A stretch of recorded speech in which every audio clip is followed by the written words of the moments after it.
Welcome to Obscured Reality with Mark and Stephanie.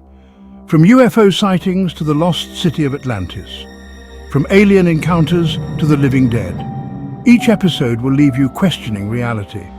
If you're ready to explore the eerie, tune in to Obscured Reality, where mysteries come alive.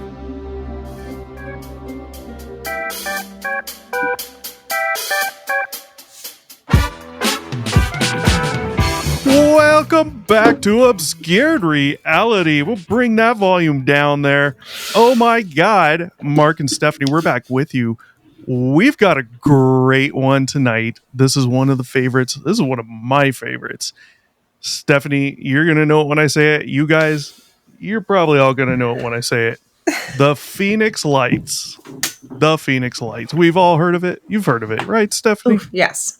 All right. Aliens, UFOs, we don't know. Well, definitely UFO, but this is going to be a good one. We got a lot of stuff. We got some pictures for you guys, as well as some pictures of some possible culprits. And we have approximately a 15-minute interview that you need to watch as well. Now, we did the Phoenix Lights a long time ago, back in like the first 10 episodes. Mm-hmm. Disregard that, guys. We're going to go into a little more detail this time. And we really want to see what the hell's going on with the Phoenix Lights. Is there something to it? Is there a normal explanation? I'm not so sure, but this is a really interesting one. So first, I'm just going to bring up a picture. This is a snapshot from possibly from a video of the Phoenix Lights. Mm-hmm. Yeah, that's what that is. All right. So let's get into it. I'll leave that picture up for you guys for now, and we got some more for you. So the Phoenix Lights, this event or events happened in March 13th, 1997. They appeared over Arizona and Nevada. However, there's one other location that is not mentioned when you go look this up typically, and that's Mexico, Sonora, Mexico. So this was seen in Nevada, Arizona, and Mexico. Lights of varying descriptions were seen between 7:30 p.m. 10:30 p.m. Mountain Standard Time in a space of about 300 miles. Now, that to me is questionable, and we'll find out why. From the Nevada line through Phoenix to the edge of Tucson, Arizona, coming home. I don't know what movie that is. My friends always said that. Some witnesses described seeing what appeared to be a huge carpenter square-shaped UFO containing 5 spherical lights. There were 2 distinct events involved in the incident: a triangular formation of lights seen to pass over the state, and a series of stationary lights seen in the Phoenix area. So let's get into the story. We got some time, so pay attention, and I'm going to bring some of this up on screen for you as well in a little bit, so you get a visual of, the timeline. I like visuals. Yeah. Timeline and all that. So 7:55 p.m. So this is going to be Mountain Standard Time, guys. Mm-hmm. Witnesses in Henderson, Nevada, reported a large V-shaped object traveling southeast. At 8:15 p.m., so about 20 minutes later, a former police officer in Paulden, Arizona, reported a cluster of reddish-orange lights disappear over the southern horizon. 2 minutes later, reports of lights seen over Prescott Valley, Arizona. Jesus. They're everywhere. Mm-hmm. A family, Tim Lay, Bobby Lay, and son Hal, and grandson Damien, first saw the lights when they were about 65 miles away from them. Now, the Lay family, this is who we're going to see the interview from in a little bit. At first, 5 lights in an arc shape as if on top of a balloon, and seemed to be moving towards them. Over approximately the next 10 minutes, lights appeared to come closer, and the distance between each light increased and seemed to take on the shape of an upside-down V.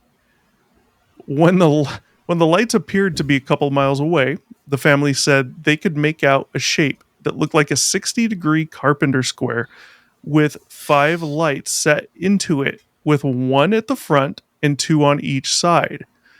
Soon, the object with the embedded lights appeared to be moving toward them about 100 to 150 feet above them, traveling so slowly that it gave the appearance of a silent, hovering object, which seemed to pass over their heads and went through a V opening in the peaks of the mountain range towards Piestewa Peak Mountain and toward the direction of Phoenix Sky Harbor International Airport. Actor Kurt Russell, an amateur pilot, he also reported seeing the lights to air traffic control. Interesting. Now, not that because he's an actor, there's any more credibility there, but he was flying at the time and reported them as well. I just didn't know that Kurt Russell was also an amateur pilot. Yeah. I like him as an actor, so I was like, oh shit, okay. So 8:30 to 8:45 p.m., witnesses in Glendale, Arizona, saw the light formation pass overhead at an altitude high enough to become obscured by the thin clouds. Amateur astronomer Mitch Stanley in Scottsdale, Arizona, also observed the high-altitude lights flying information through a telescope. According to Stanley, they were quite clearly individual airplanes. And I'm laughing because this is amazing. I mean, you don't get events like this where you literally mass sighting not just one city, but numerous cities throughout an entire state. At approximately 10 p.m. that same evening, a large number of people in the Phoenix area reported seeing a row of brilliant lights hovering in the sky or slowly falling. A number of photographs and videos were taken. Now, hovering in the sky or slowly falling, this could be, kind of sounds like flares possibly.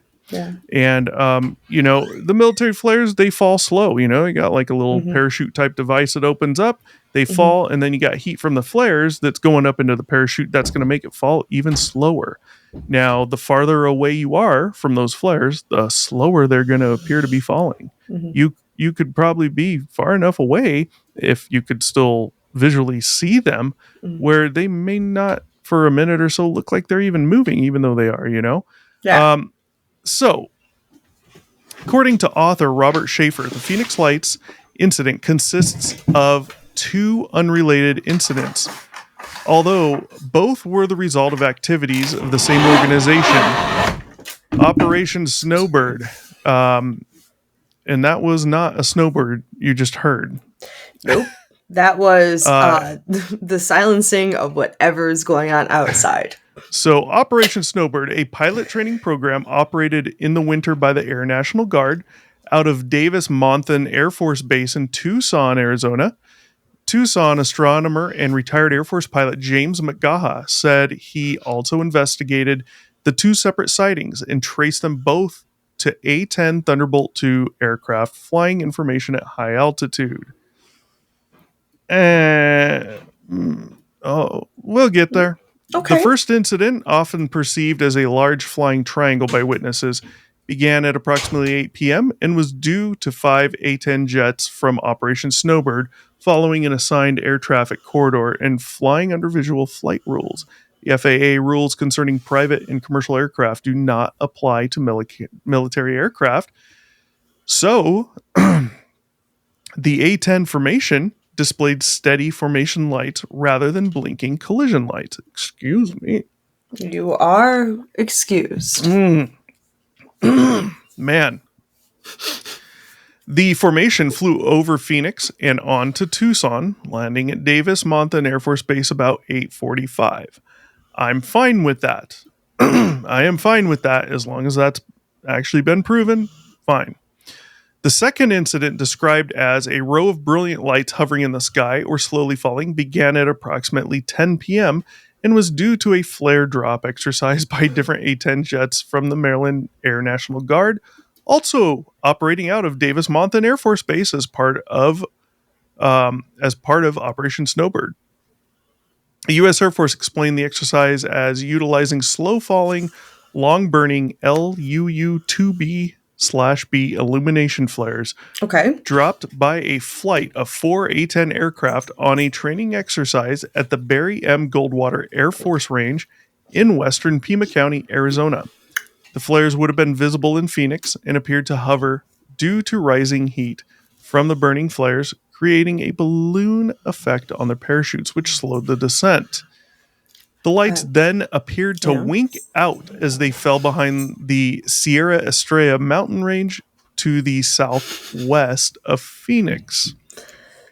Wink out, Now, not blink out, but wink out. Yeah, I didn't write it. Now, I think that I'm not could be questioning you. I think that could be kind of important. We have to the southwest of Phoenix. This mountain range is to the southwest. We're going to look at some maps in a minute. Mm-hmm. And I'm going to tell you why I'm not excited about that. And I'm not 100% there on the flare thing. Okay. Let's see.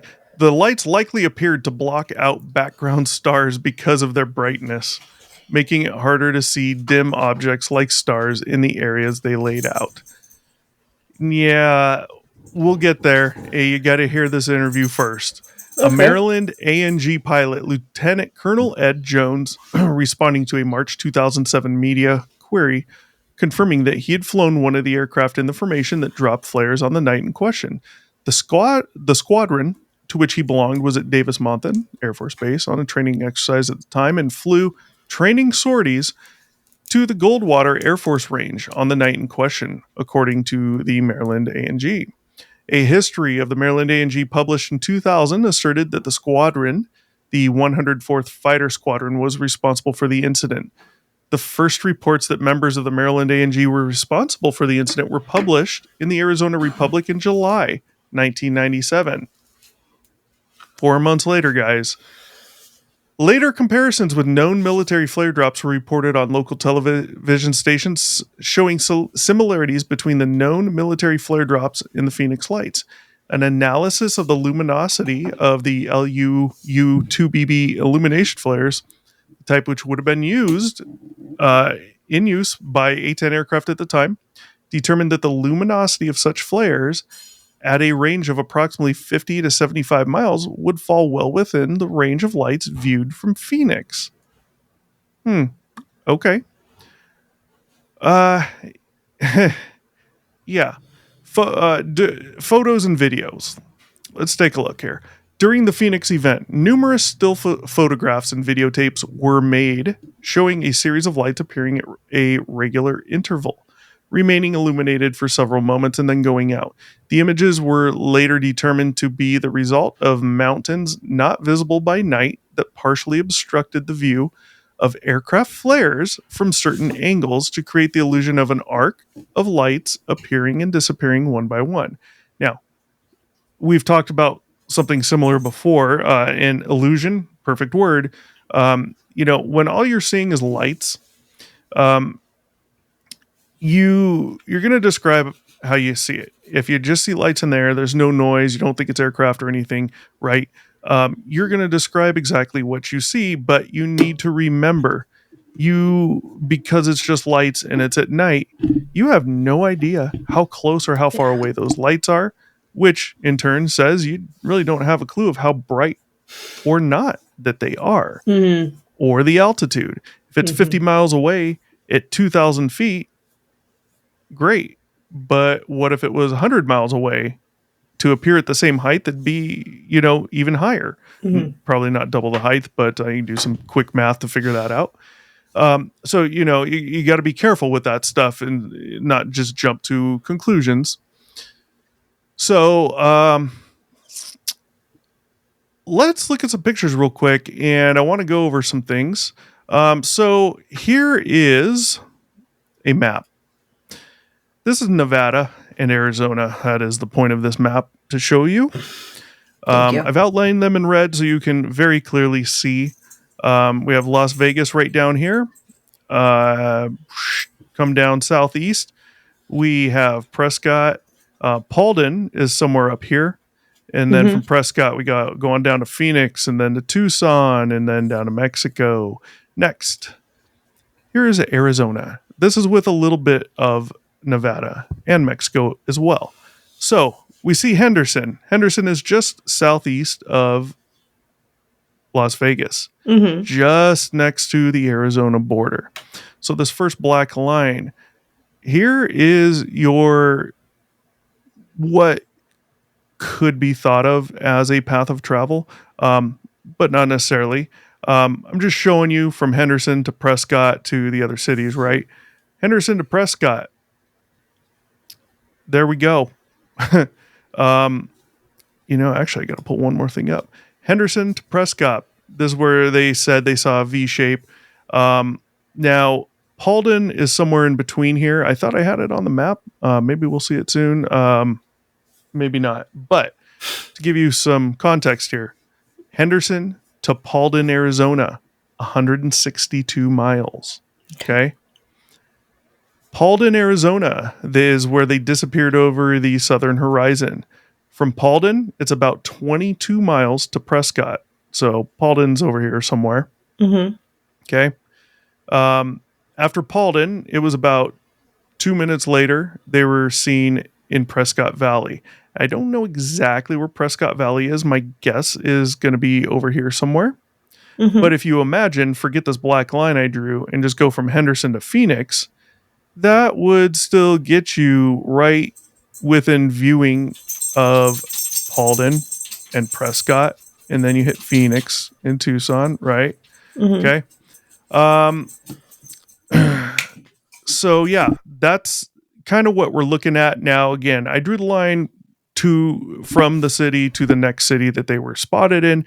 And this timeline, this path of travel, this is from top to bottom, the order in which they were seen, given the time frames we're referencing here.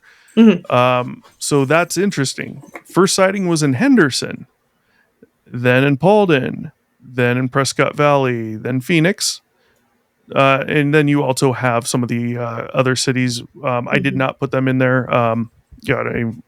What were they? I forgot. I mentioned them at the top. Stevie doesn't remember. Okay. So back to me. Scottsdale and Glendale were two of them. So I don't know where those are. Yeah, it doesn't matter, but they're along there, Okay. It's going to be within lived in range. Arizona for all of like 4 months, so I don't know squat. I don't know where squat is out there. Yeah. So when you say I can't reference it in my mind. I want to point out, so they were seen in Sonora, Mexico. From what I could tell, I believe Sonora is like this huge chunk of Mexico down here that comes up to the border. Okay. So we don't know where the sighting in Sonora came from. So what I did is I went on this website to find distances as a crow flies. I love that phrase. As a crow flies, right? Point A to point B, straight freaking line, because we're dealing with things in the air. Okay. So I want to point out that from Henderson, you can see I have it up here, Henderson to Naco, Mexico, or pulls up as well as Naco, Arizona. It's right at the border, about 440 miles. Okay. Yeah. So keep that in mind. We'll be going back to that. And so Phoenix. Mm-hmm. We have a little dot here. This red dot here is the Barry M. Goldwater Air Force Range that was mentioned. I just want to point that out because of what appears to be direction of travel from Henderson all the way down this way. Oh, there's Prescott. Boom, boom, boom, boom. And Barry Goldwater's to the southwest. Okay.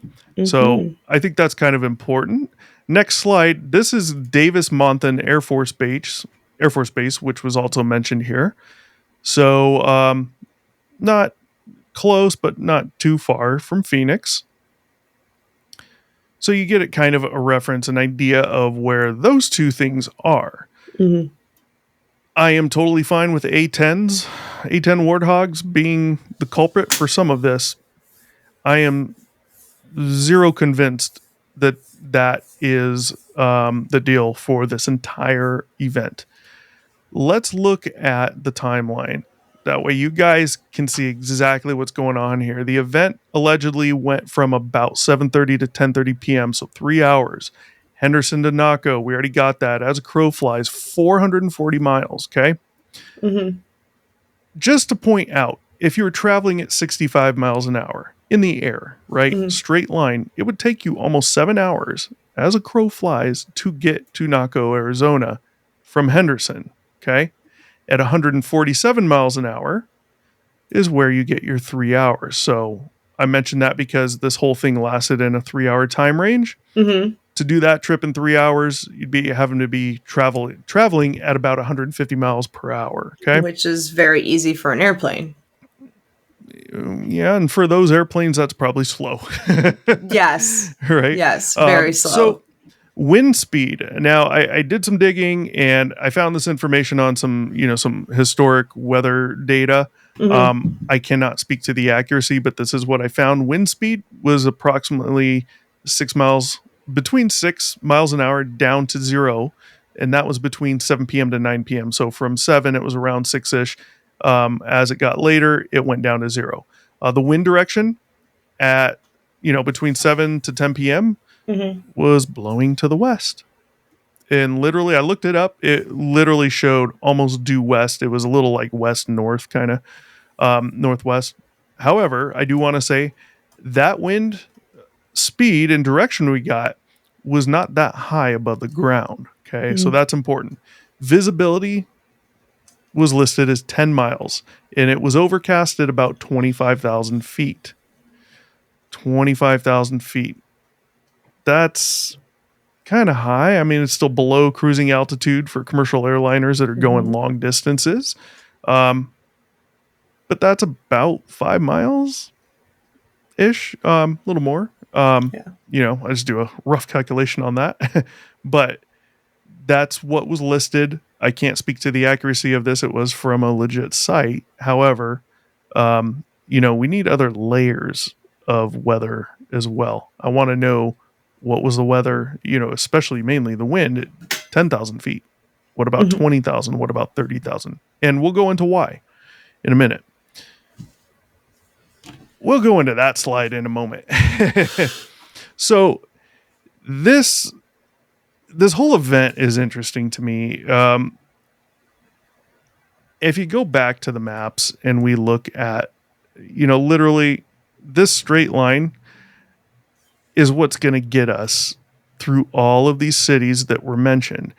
However, these A10s weren't mentioned way the hell up here by Henderson and Vegas, okay? I think this line that we're seeing, this direction of travel southeast, could possibly be very important.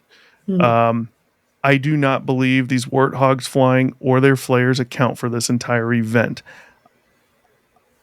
These flares, you throw them up in a clear sky, sure, the bright, you can possibly see them fairly far. They even admitted, 50 to 75 miles, they'd be able to look like you see in these photographs and videos from Phoenix. That's great. We're talking south of Phoenix is where these were allegedly dropped. But what about people in Henderson and Paulden and Prescott? And you got to keep in mind, you have hills, you have mountains in between. There's people that saw these. Were they all on top of the mountain so they could see long distance and see these flares south of Phoenix? I don't buy it one bit. I just can't buy it. It doesn't add up 100% for me. I wish it did, but it doesn't. Right. I want to point something out. Let's take a look at this line. Keep in mind, imagine this line extended down into Mexico here, right? Because there was sightings somewhere down there. Let's follow this line in reverse. And Stephanie, tell me what you're thinking. I do have a slide for it, and we'll get there. Let's go in reverse from Mexico all the way up that line. And where does it take us? To Las Vegas. Let me go up to a previous one. Boom. Las Vegas, right? Yeah. We're going from where the mouse is there. Yeah. Oops. All the way up. Boom, boom, boom. What if we kept going? Boom, boom, boom. Past Vegas. Where do you think that takes us? Skinwalker Ranch. No. Skinwalker Ranch is in Utah, my friend. Then I do We're not in know. Nevada.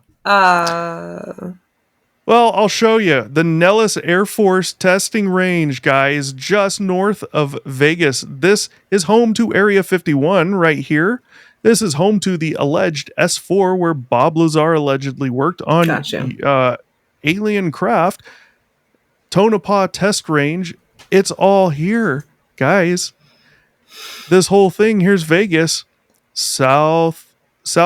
So now in reverse, we're going northwest. Where does that take us? Right into Nellis. Damn, that's a big ass base. What the fuck? Oh yeah, I have. We have a previous episode where we talked about that as well, and the size of it. Oh my god, it's freaking massive. It's insane. It's like a mini state. It's so damn big. It's ridiculous. I would.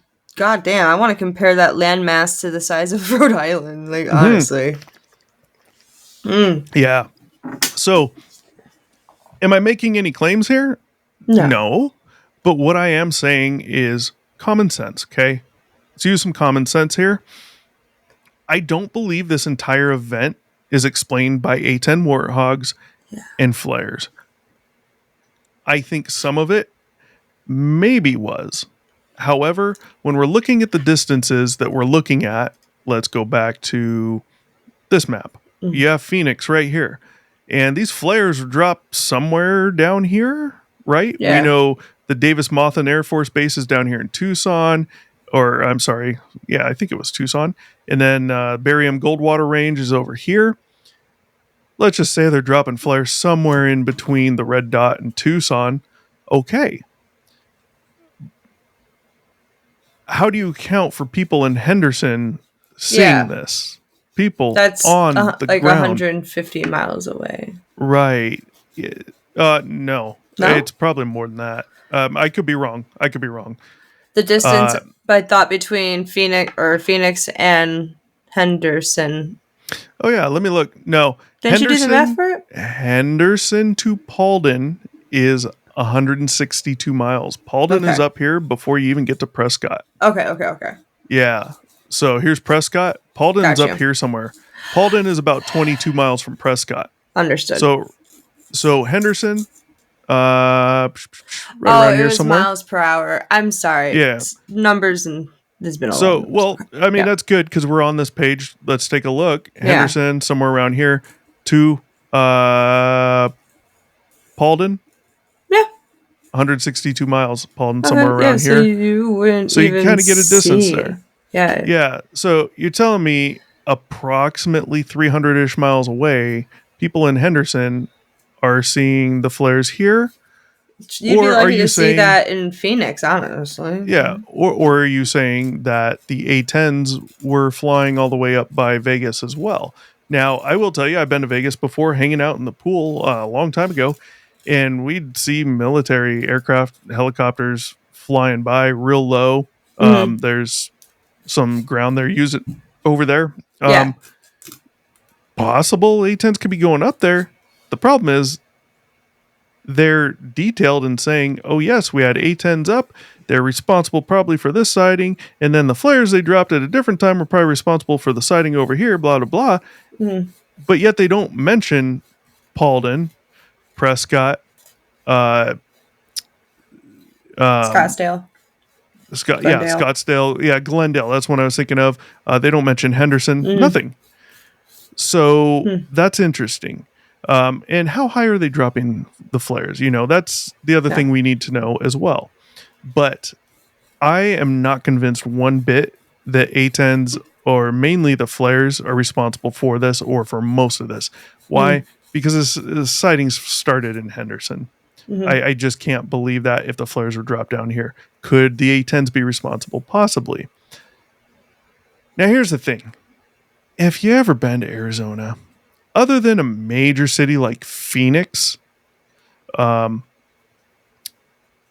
being in downtown in some of these cities, a lot of these cities where you go, they're very quiet.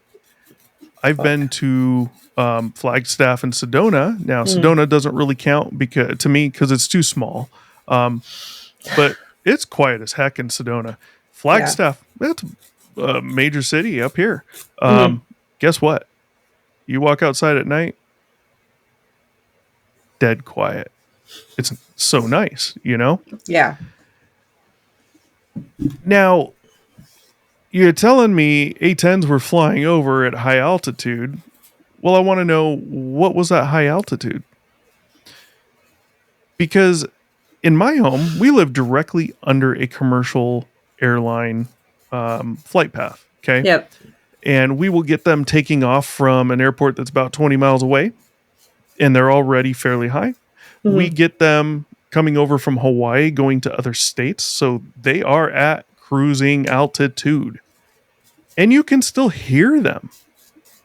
Not that loud, but you can still hear them. You can hear them during the day. Yeah. It's a slow hum in the background. Just you can hear it. It's very distinct. You can hear it. You walk outside at night, you see them every few minutes flying over, same direction, and you can barely hear them. And I have more noise surrounding me here than in some of these places, and where some of these people live in the hills, like the Lay family, which we're going to hear from in a minute. Mm-hmm. So I'm not convinced by military stuff going on here. And I also, to point out, I don't think the military is claiming that their aircraft and flares are what was responsible for these lights. They may be claiming that, but I think this is other people claiming it. Now, I could be wrong. Don't quote me. I ain't said nothing. So I think it's highly interesting that this line of travel, when you come in reverse from where it started around Henderson, you go straight into the Nevada test site, you know, all this stuff up here. Mm-hmm. Oh, man. Come on. Come on. Back to common sense. There's a good chance whatever was seen came from here, which we're going to get into. I'm going to read something here. This is going to be a quote from, I believe, an interview with a guy, John Powell, from JP Aerospace. Okay. Mm-hmm. This will make sense in a minute. We'll explain after the fact. JP Aerospace's John Powell says that while his company has designed vehicles for the Department of Defense, some of which went on to the black world, his company was ultimately not responsible for the Phoenix Lights incident. Let's continue. Here I must tread a little delicately. We have built several airships and other vehicles for various DoD agencies. None of our programs were classified. However, after completion and delivery, our vehicles entered into programs of which I have no knowledge.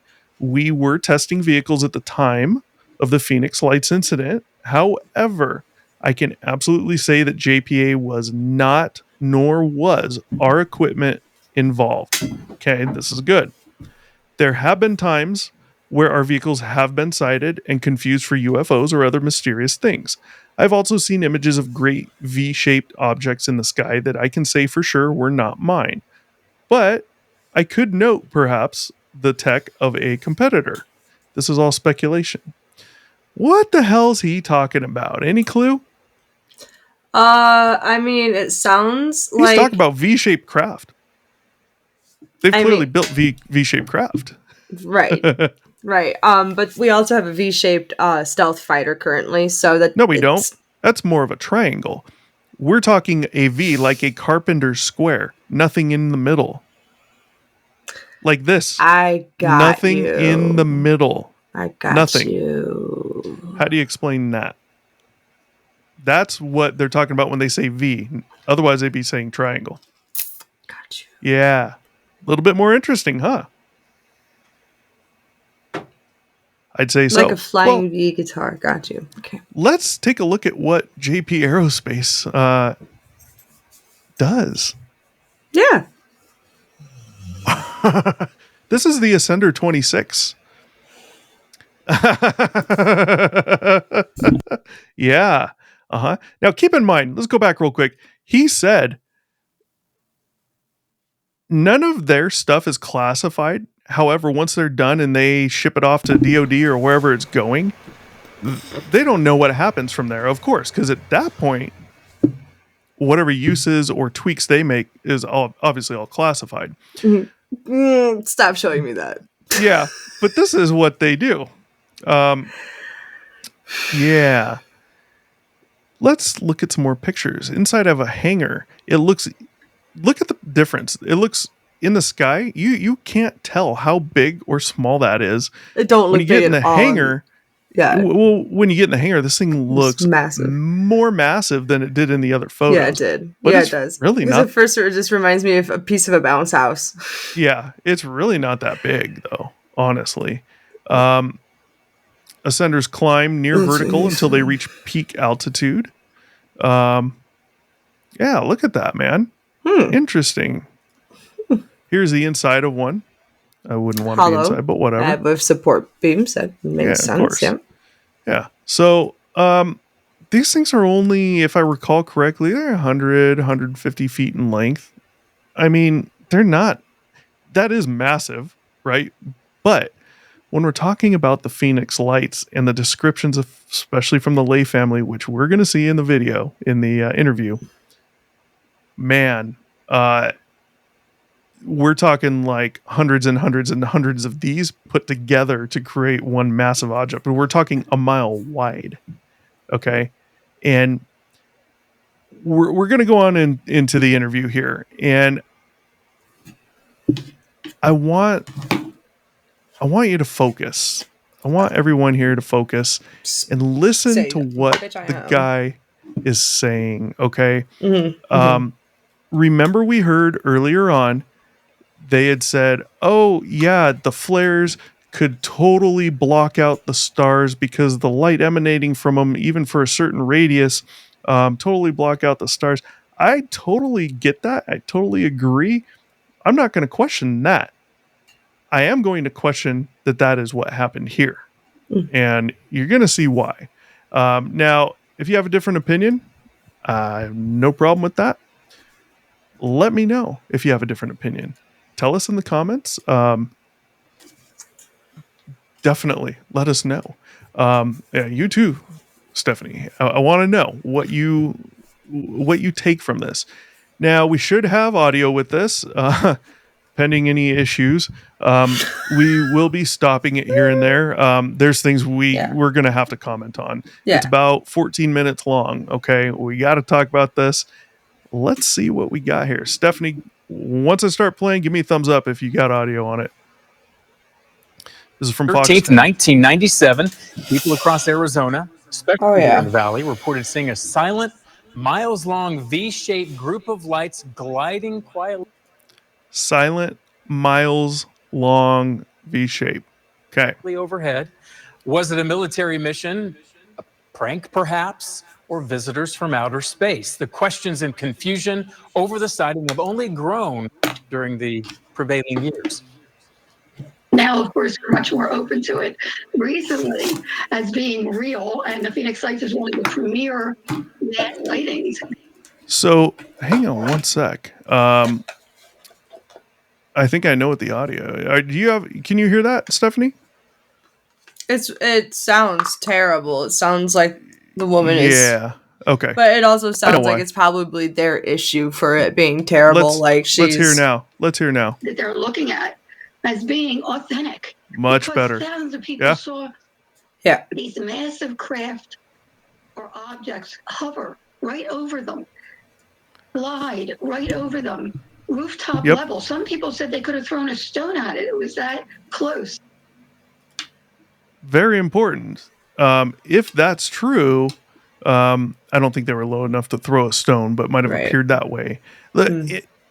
Let's go on. You got to hear what Tim Lay and his family have to say. I really do. This is not A-10s or flares. I'm going with space aliens.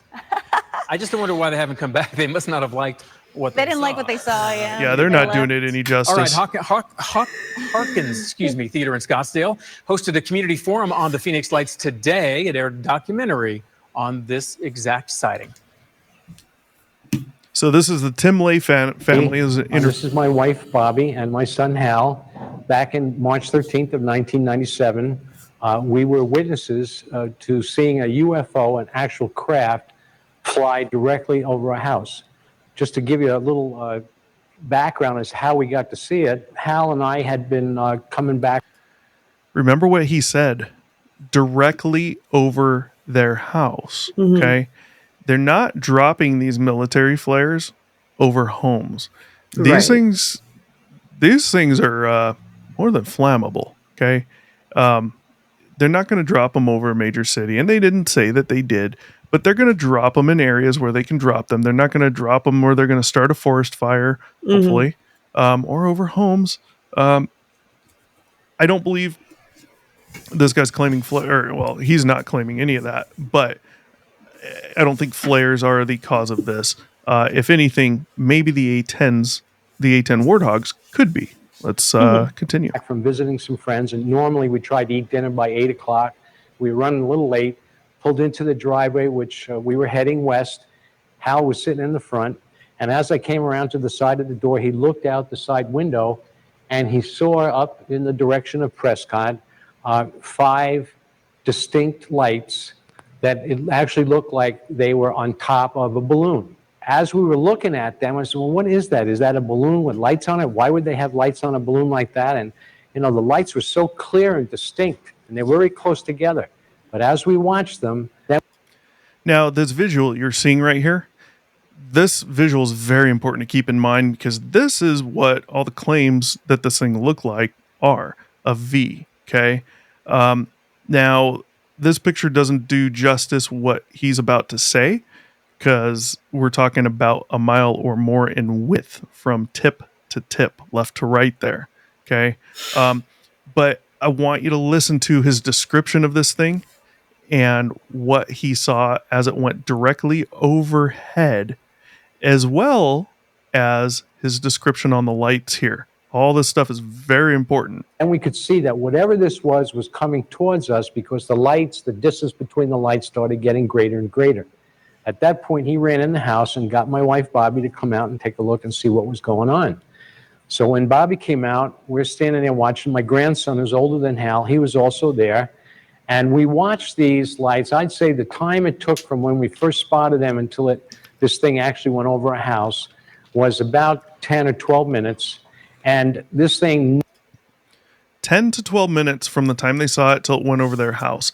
Now, we don't know how far away it was when they saw it, but we know how far, in a straight line at least, how far away it was when it went over his house, which is directly over his house, right? We can't speak for the altitude, of course, but 10 to 12 minutes is a long time for an airplane. Yeah, yeah. For an A10 Warthog, I'd have to look up some info on them.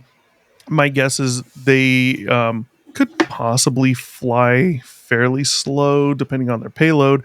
My guess is they're still going to have a stall speed somewhere between 90 to 120-ish knots is my guess. I could watch a commercial airliner that took off from a nearby airport 20 miles away. Once it's visible in the sky, high enough that I can see it, that's going to be a lot less than 10 minutes for it to get over me. Yeah, I also live in the path of a commercial airport, so I definitely understand what you're talking about. Yeah. Well, let's continue. Pay attention, folks. Never wavered once. It always came directly straight at us. As we were standing there watching it, after a few minutes, maybe 6 or 8 minutes, I'm not sure, all of a sudden, instead of being 5 lights in a round arc shape, the lead light seemed to come out in the front, and now it looked like a V formation flying towards us. Thanks for watching. Be sure to check back with us often for new episodes. Feel free to drop a comment, and don't forget to like, share, and subscribe to Obscured Reality.